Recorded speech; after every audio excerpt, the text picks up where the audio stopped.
Welcome to my channel. Subscribe, listen and enjoy my stories every day.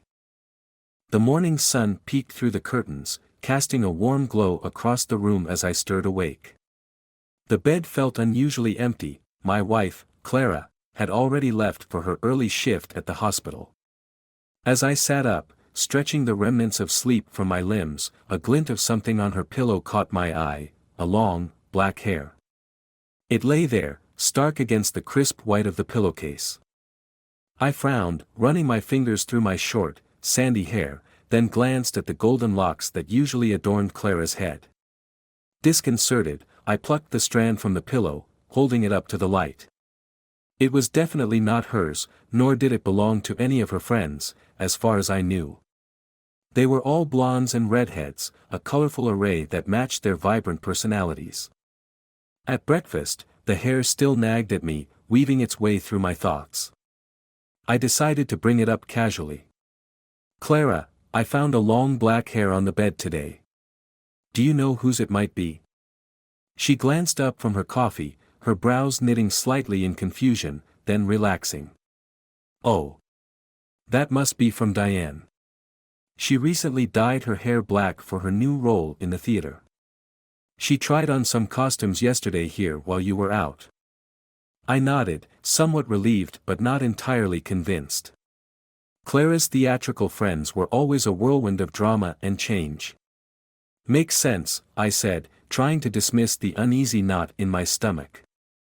The following week, when Diane and the others came over for their usual Friday night gathering, I noticed her new, dark tresses. They laughed about the drastic change, and Diane twirled around, showing off as if she were on stage. The matter seemed settled, and I laughed along, pushing my doubts away. But the black hair kept appearing, on the couch, the bathroom sink, even on my clothes. It was as though the strands were mocking my growing unease. Then, the complaints started. Our neighbors, an elderly couple who enjoyed the quiet life, mentioned hearing guitar music at odd hours, disturbing their peace. "Must be someone in the building," I told them, puzzled. We didn't own a guitar, and Clara hated the noise of unplugged strings. The mystery deepened the day I decided to come home early from work. As I approached our door, I stumbled upon an unfamiliar sight, a black acoustic guitar, leaning nonchalantly against our wall. Confusion turned to alarm. My heart pounding, I unlocked the door and stepped inside, the strange guitar echoing in my mind. The apartment was silent except for a faint, suspicious murmur from the bedroom. I walked down the hallway, each step heavier than the last, until I stood before our bedroom door, slightly ajar. The murmurs became clearer, soft moans and whispers that clenched my fists at my sides. Pushing the door open, the scene before me froze my blood. There was Clara, unmistakable, yet so starkly alien in her intimacy with a stranger, a man with long, black hair sprawled beneath her, his face hidden from view. Rage overtook reason. I grabbed the guitar by the neck and swung it with all the betrayal and hurt that surged through my veins. The crack of wood striking flesh was sickeningly satisfying as the man scrambled, covering his head. Clara screamed, a mix of shock and fear, as I dragged him to his feet and shoved him toward the door. His pleas were lost in the rush of blood in my ears. I threw him into the stairwell, his underwear a scant modesty. Returning to the apartment, I faced Clara, her face pale and tear-streaked. "What have you done to us?" she whispered. "What you started," I replied, voice cold and final. The door slammed behind her an hour later. My heart, once filled with love, now harbored only the seeds of revenge. The black hair, that damned guitar, they had unraveled my life. And now, I would unravel hers. I spent the next few days in a fog of disbelief, anger, and the crushing weight of betrayal. The apartment, once a sanctuary, feels like a crime scene. Every room, every piece of furniture, holds a memory now tainted by Clara's infidelity. I can't stand the sight of our bed, so I take to sleeping on the couch, the cushions lumpy and uncomfortable, a physical reminder of the jagged edges of my life. Work is no escape. My colleagues sense something's wrong, but I offer them no explanation. During lunch breaks, I avoid the usual banter and laughter, opting instead to sit alone, staring into my coffee cup, replaying the moment I discovered her betrayal. The question gnaws at me: how long has this been going on? On the fourth day, I decide to take a walk, hoping that the fresh air might clear my head. I find myself in the small park near our apartment, where the trees sway gently in the breeze, and children play on the swings. I sit on a bench, watching them, feeling like an outsider in a world that keeps spinning, indifferent to my pain.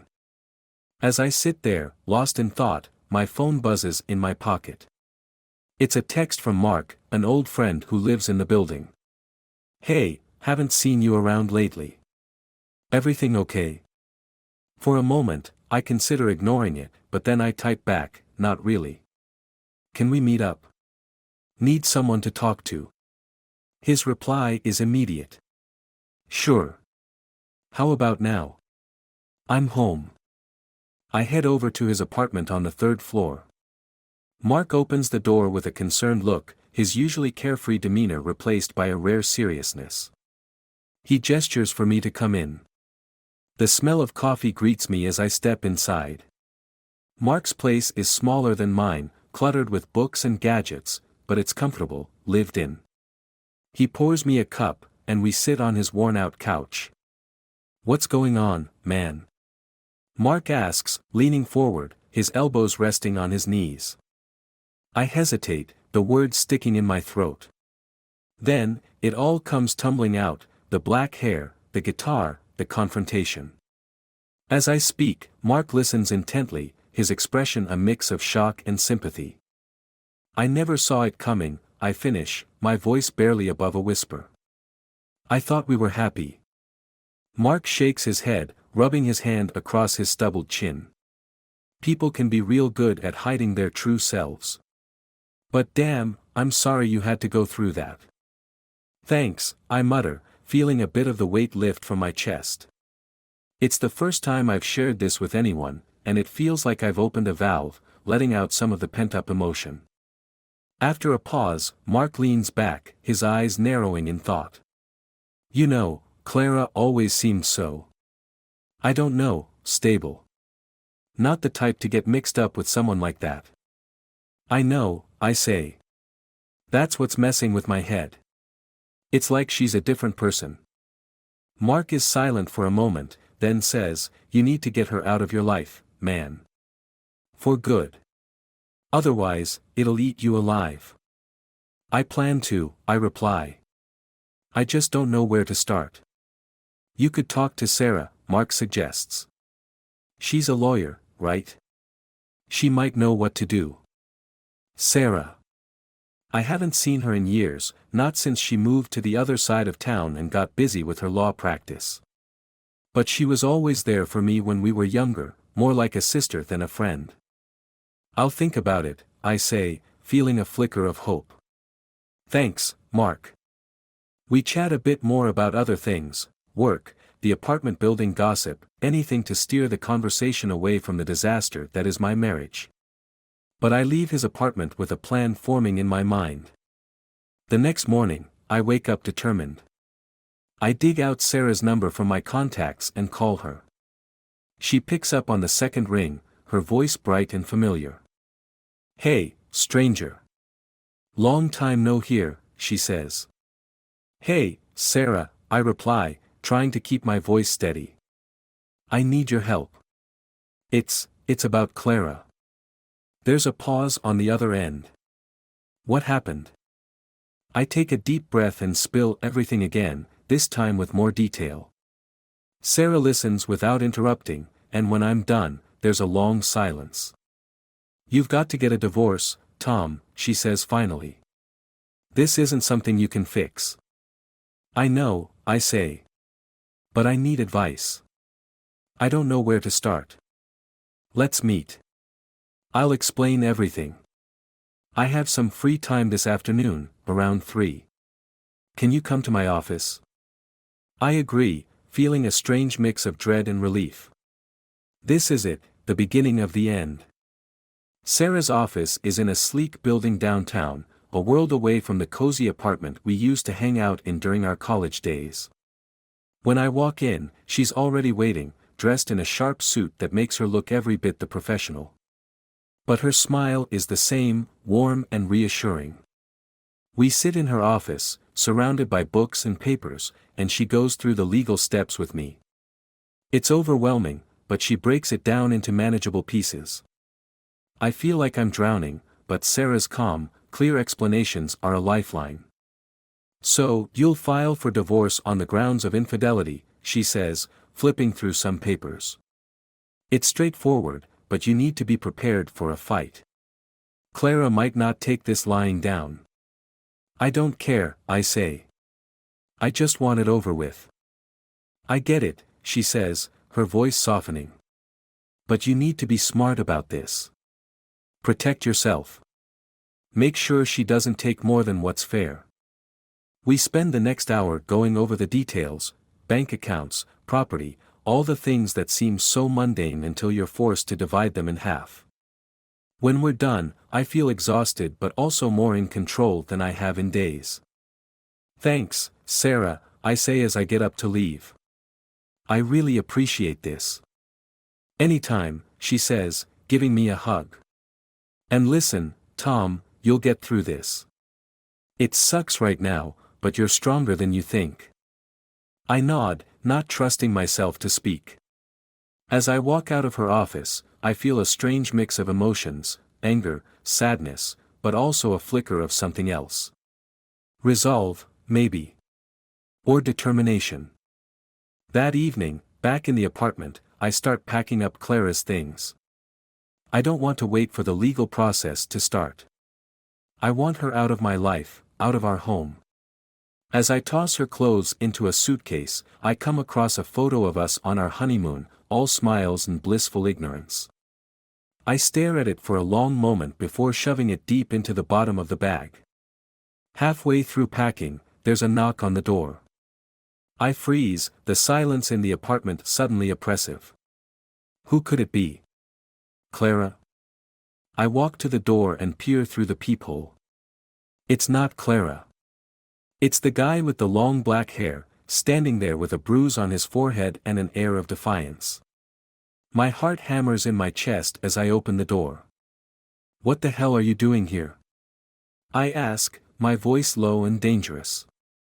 He raises his hands, a gesture of peace. Look, man, I'm not here to cause trouble. I need to talk to you. About what? I say, gripping the door handle, ready to slam it shut. About Clara, he says, his eyes dark and serious. And what she's been hiding from both of us. The words hang in the air, thick with the promise of more secrets. I stare at him, my mind racing. What could he possibly know that I don't? And why does it feel like the ground beneath my feet is about to give way? All right, I say finally, stepping aside. Talk. The stranger steps inside, his presence filling the apartment with an uneasy tension. I close the door behind him, my mind still reeling from the shock of seeing him here, in my home. His black hair, the very symbol of my betrayal, falls across his face as he turns to look at me, a mix of determination and apprehension in his eyes. Let's get this over with, I say, crossing my arms over my chest. What do you know about Clara? He hesitates, glancing around the apartment as if searching for the right words. Finally, he speaks, his voice low and measured. First, I need you to know that I had no idea she was married until a few weeks ago. She told me she was single. Right, I reply, my tone dripping with sarcasm. And you believed her? Look, I know how this sounds, he says, raising his hands defensively. But you have to understand, Clara isn't who you think she is. I scoff, the words feeling like an insult. And you are? Just some guy who shows up out of nowhere and expects me to believe you. He sighs, running a hand through his hair. I'm not here to defend myself. I'm here because you need to know the truth. There's more to Clara than you realize. I feel a mix of anger and curiosity bubbling up inside me. Then start talking. I'm not in the mood for games. He nods, taking a deep breath before continuing. My name's Alex. I met Clara about 6 months ago at a bar. She was different, mysterious, confident, but there was always this edge to her, like she was hiding something. At first, I didn't think much of it, but then things started getting strange. What do you mean, strange? I ask, my skepticism beginning to waver. She was secretive, always disappearing for days at a time. She never let me come to her place, and she would get defensive if I asked too many questions. And then, about a month ago, I found out why. He pauses, as if unsure how to proceed. I narrow my eyes, urging him on. Go on. She's involved with some dangerous people, he says finally, his voice barely above a whisper. People who don't just let you walk away. I feel a chill run down my spine. What are you talking about? What kind of people? The kind you don't want to mess with, he replies, his eyes darkening. I'm not sure of all the details, but from what I gathered, Clara's been working with them for years. She's in deep, and it's not just about money or power. There's something bigger going on, something that she's been keeping hidden from everyone, including you. My mind races, struggling to process this new information. Why should I believe any of this? You could be making it all up to cover your own ass. I get that you don't trust me, Alex says, his tone earnest. But I have proof. I started digging around after I found out she was married, and I discovered some things that didn't add up. I found documents, bank statements, and emails that link her to these people. I can show you. I stare at him, my heart pounding. Part of me wants to throw him out, to refuse to listen to another word, but the other part, the part that's been gnawing at me since I found that first black hair, wants to know the truth. All right, I say finally, my voice steady. Show me what you've got. Alex nods, pulling out his phone and scrolling through it before handing it to me. On the screen are photos of documents, transactions, and correspondence between Clara and names I don't recognize. The amounts of money involved are staggering, and the language is cryptic, filled with codes and references that I can't fully understand. What the hell is this? I mutter, swiping through the images. How did you even get this? I have a friend who's good with computers, Alex explains, his voice tense. He helped me dig into her past. It wasn't easy, but we managed to piece together enough to know that she's in way over her head. I hand the phone back to him, my mind spinning. And what do you expect me to do with this information? I don't know, Alex admits, his expression troubled. But I thought you had a right to know. Maybe we can figure something out together. I shake my head, trying to make sense of everything. Why now? Why come to me after all this time? Because things are getting out of control, he says, his voice urgent. Clara's not just cheating on you, she's lying to everyone, including me. And whatever she's involved in, it's dangerous. I'm worried that if we don't do something, someone's going to get hurt. The room feels like it's closing in around me, the walls pressing in with the weight of the secrets that have been unearthed. I think of all the moments, all the little signs I missed, the times Clara was distant or evasive. And now, it all makes a twisted kind of sense. Before I can respond, there's a knock on the door. I glance at Alex, who looks just as startled as I am. My heart skips a beat.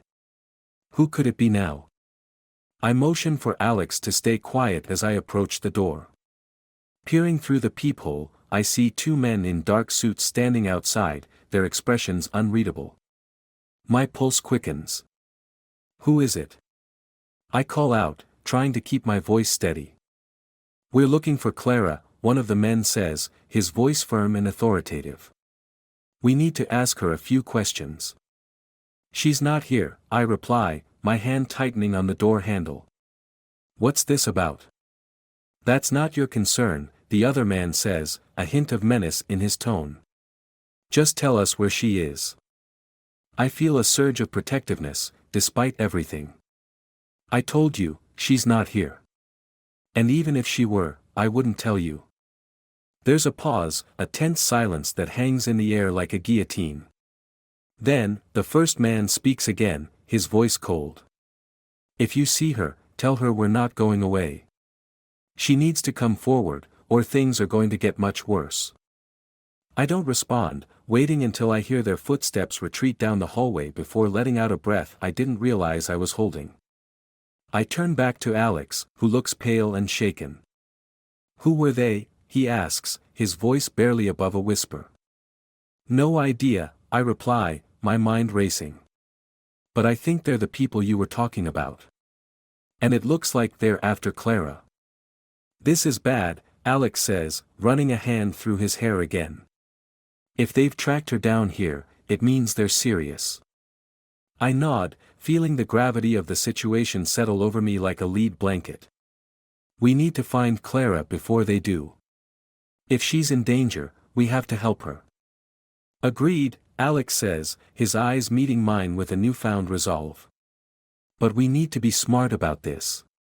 We can't just go charging in without a plan. I know, I say, my mind already spinning with possibilities. But where do we start? Alex pulls out his phone again, scrolling through his contacts. I have a few ideas. But first, we need to get out of here. If they come back and find us, we're screwed. I nod, grabbing my jacket and keys.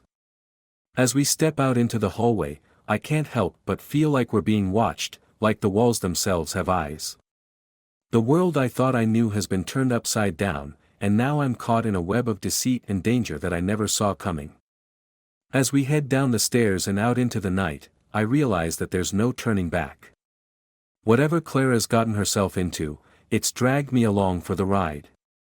And now, I have no choice but to see it through to the end, no matter the cost.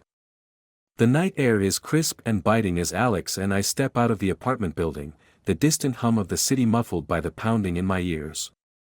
We move quickly, keeping our heads down, conscious of every shadow and every passerby. The reality of what we're doing hits me, searching for my wife, who has hidden an entire life from me. And I'm doing it with the man she betrayed me with.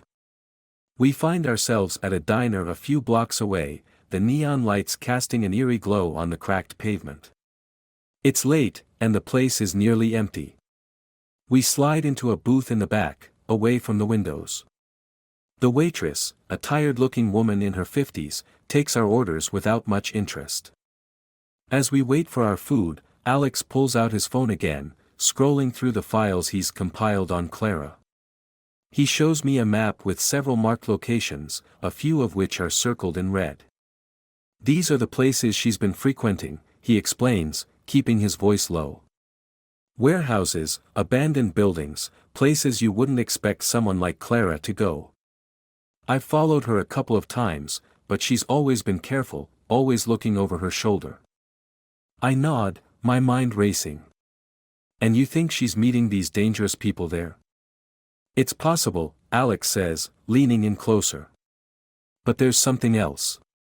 One of these locations is a storage unit she rented under a fake name. I haven't been able to get inside, but I have a feeling that's where we'll find answers. The food arrives, greasy burgers and fries that neither of us touch. My stomach churns with anxiety, not hunger. How do we get in? I've got a plan, Alex says, a hint of determination in his voice. We'll go tonight. I have a contact who can get us inside without setting off any alarms. I look at him, the man I once wanted to kill, now my unlikely ally. All right. Let's do this. An hour later, we're standing outside the storage facility on the outskirts of the city. It's a nondescript building, the kind you drive past without a second glance. Alex's contact, a wiry guy with a nervous twitch, meets us at the gate. He works quickly, disabling the security system and guiding us to Clara's unit. This is it, Alex whispers, his breath visible in the cold night air. You ready? I nod, my heart hammering in my chest. The door rolls up with a metallic clang, revealing the darkened interior. We step inside, our footsteps echoing in the confined space. The air is thick with the scent of dust and something else, something faintly metallic. Alex flicks on a flashlight, the beam cutting through the darkness. The unit is packed with crates and boxes, a jumble of items that seem out of place. My eyes are drawn to a large black trunk in the corner, half hidden by a tarp. What's in there? I ask, my voice tight with tension. I don't know, Alex admits. But I've got a bad feeling about it. We approach the trunk cautiously, and with a nod from Alex, I lift the lid. The contents take a moment to register, and when they do, my blood runs cold. Inside are stacks of cash, neatly bound in plastic wrap, and a small arsenal of weapons, handguns, knives, and something that looks like a homemade explosive device. What the hell is this? I whisper, feeling like I've stepped into a nightmare. It's worse than I thought, Alex mutters, his face pale in the dim light. Clara's not just mixed up with some bad people. She's in deep, really deep. My mind races, trying to reconcile this discovery with the woman I thought I knew. Was this the real Clara all along? The wife who came home every night with a smile on her face, who kissed me goodnight, who made plans for the future. As I'm grappling with these thoughts, we hear the sound of footsteps approaching. Alex and I freeze, exchanging a panicked glance. We duck behind a stack of crates just as the door to the unit creaks open. Two men enter, their silhouettes outlined against the light from the hallway. One of them is tall, with a build like a linebacker, while the other is shorter, stockier, with a bald head that gleams under the light. I told you she wouldn't show, the shorter man says, his voice rough like gravel. She's probably skipped town with the cash by now. Then why's the unit still locked up, the taller man replies, his tone suspicious. Something's not right. I hold my breath, praying they don't look in our direction. My heart pounds so loudly I'm sure they can hear it. Check the trunk, the taller man orders, moving deeper into the unit. Alex's eyes meet mine, and I can see the fear in them. We're trapped. If they find us, we're as good as dead. But then, just as the shorter man starts to move toward the trunk, there's a loud crash from outside the unit. Both men freeze, their attention snapping to the door.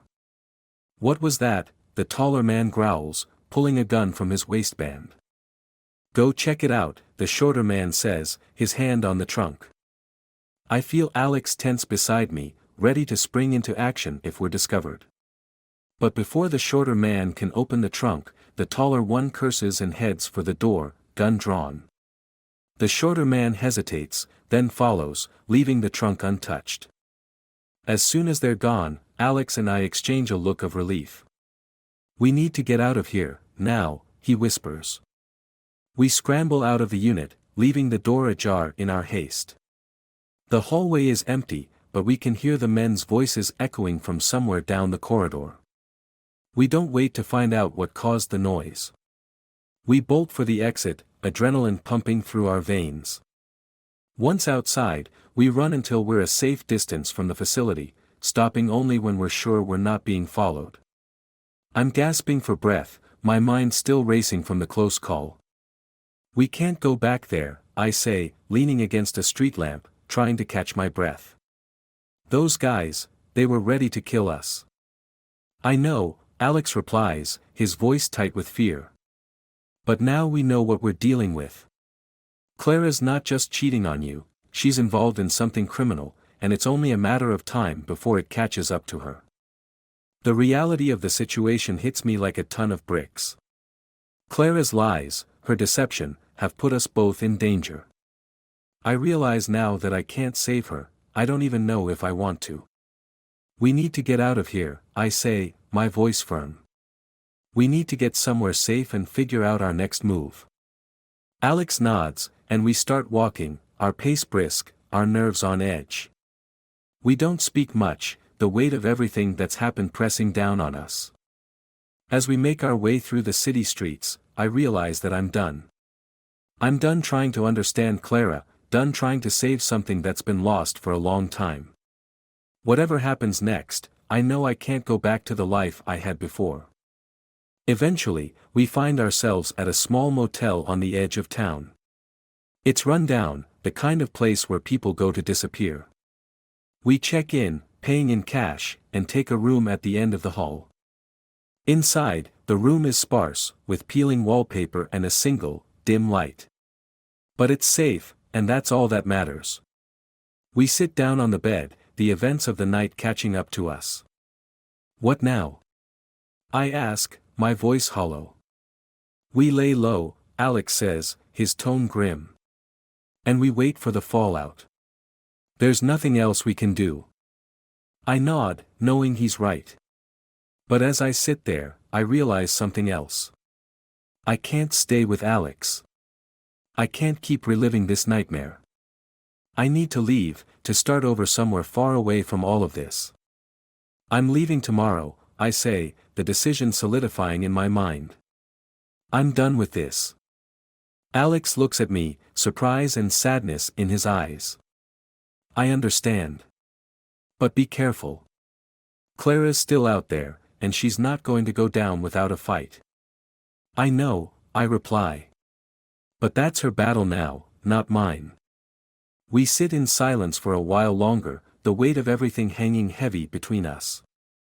Eventually, exhaustion takes over, and I lie down on the bed, staring at the ceiling. The next morning, I'm up before dawn. I pack what little I have into a small bag and leave the room without waking Alex. As I step out into the cold morning air, I feel a strange sense of relief. I'm leaving behind the chaos, the lies, and the betrayal. I'm starting over. I don't know where I'm going, and I don't know what the future holds. But as I walk away from the motel, I know one thing for sure, I'll never look back. The chapter of my life that began with a single black hair on a pillow is over, and I'm ready to turn the page. As for Clara, she'll have to face the consequences of her actions alone. And as for me, I'll find peace in the distance, far from the shadows of deception and the bitterness of a love that was never real. And so, with the first light of dawn breaking on the horizon, I walk away, leaving behind a life that was never truly mine, and stepping into the unknown with nothing but a faint hope for a better tomorrow.